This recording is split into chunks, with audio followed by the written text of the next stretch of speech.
भैया, 1 kilo कोटू, 1 kilo सिंघाड़ा आटा, सेंधा नमक, व्रत के चावल, साबूदाना 2 किलो ही कर दो। और ये चिप्स व्रत के हैं क्या? हाँ बहन जी, ये आगे सारा माल व्रत के लिए ही है।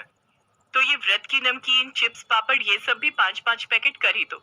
अरे गायत्री, तू कुछ खरीद नहीं रही? तूने भी तो नवरात्रि व्रत रखे है ना? नहीं भाभी, व्रत में ये और मैं इतना कुछ नहीं खा पाते हैं। बस थोड़े से आलू ले लूंगी, वही उबाल लूंगी। अच्छा चल ठीक है। भैया ये सामान पैक कर दो और ये आपके पैसे। गायत्री, ये 2 थैले तू उठा लेगी क्या? हाँ हाँ भाभी, लाओ ये सामान मुझे पकड़ा दो। बस त्योहार आने की देर है, पर्स खुल ही जाता है। मैंने तो तुम्हारे जेठ जी से कल ही 20,000 रुपए अलग ले लिए थे कि नवरात्रि पूजन के लिए काम आएंगे। कन्या पूजन में बांटने के लिए सामान भी तो लेना है। गायत्री एक काम कर, जरा वो सामने बर्तन की दुकान पर चलते हैं। सोच रही हूँ कन्याओं को स्टील की डिबिया बांट दूंगी। भैया ये 1 दर्जन डिब्बी का सेट दे दो। गायत्री तू कुछ खरीदेगी कन्याओं को देने के लिए? नहीं भाभी, अभी नहीं, आप खरीद लो। अच्छा चल, मेरी तो नवरात्रि की शॉपिंग हो गई। ले पकड़ ये थैले। रिक्शा भी नहीं मिल रहा है, जरा देख वहाँ रिक्शा कोई नजर आता है तो। मैं तो बहुत थक गई हूँ। सुधा और गायत्री दोनों देवरानी जेठानी थी। सुधा गायत्री की जेठानी थी। उसके पति महेश की कपड़े की दुकान थी। पैसा भी अच्छा खासा था, काफी अमीर थी सुधा। इसके विपरीत गायत्री का पति रमेश किराए का ऑटो चलाता था और गायत्री घरों में सफाई बर्तन का काम करती थी। गायत्री और रमेश दोनों मिलकर ही घर का खर्चा चलाते थे। सुधा गायत्री का बहुत फायदा उठाती थी। गायत्री सुबह शाम घरों में काम करती तो दोपहर के समय सुधा अपने साथ काम पर लगा लेती। वो बेचारी जेठानी को मना भी नहीं कर सकती थी।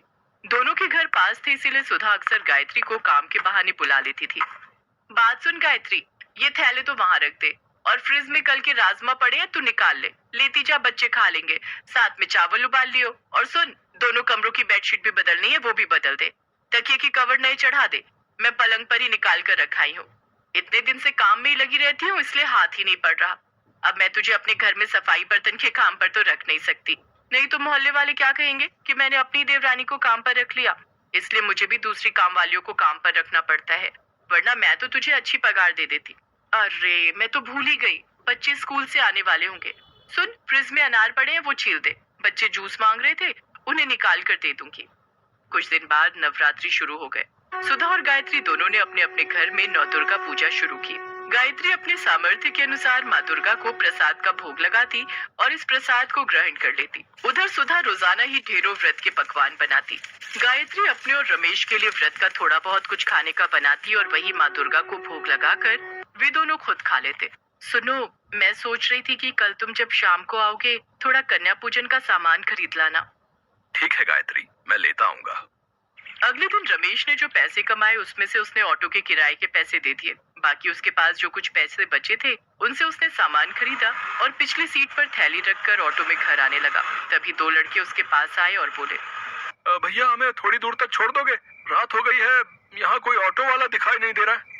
अब हाँ हाँ, मैं तो इसी रास्ते से घर जा रहा हूँ, आप दोनों बैठ जाओ, मैं छोड़ दूंगा। रमेश ने दोनों लड़कों को ऑटो में बिठा लिया। कुछ दूर जाकर वो दोनों लड़के उतर गए। रमेश घर आ गया, पर जैसे ही उसने सीट पर देखा तो उसके सामान की थैली गायब थी। रमेश समझ गया कि जो लड़के आखिर में उसकी सीट पर बैठे थे उन दोनों ने ही वो सामान उठा लिया। रमेश अब कुछ नहीं कर सकता था। गायत्री भी परेशान हो गई कि अगले दिन कन्या पूजन के लिए सामान कैसे खरीदेंगे। गायत्री के पास थोड़े और पैसे रखे थे, वो उन्हीं कुछ पैसों को मिलाकर कन्या पूजन का प्रसाद बनाने का सामान ले आई। अगले दिन गायत्री ने प्रसाद बनाया और माँ दुर्गा को भोग लगाकर कन्याओं को बुलाने के लिए जैसे ही बाहर गई, तभी उसकी जेठानी सुधा ने उसे आवाज लगाई, अरे गायत्री, जरा मेरी मदद कर दे, कंजके आ गई हैं, मैं बैठा लूं, उसके बाद तू उन्हें ले जाना। ठीक है भाभी, मैं आती हूँ। गायत्री सुधा के घर उसकी मदद के लिए चली जाती है। सुनो जी, 9 कन्याओं से ऊपर एक भी कन्या मत बुलाना, बाकी सबको वापस भेज दो। चलो बच्चों, जाओ, 9 कन्याएं पूरी हो गई हैं। वैसे भी 12 डिब्बियां लाई थी, 9 बांट दूंगी, 3 डिब्बी घर में रख लूंगी।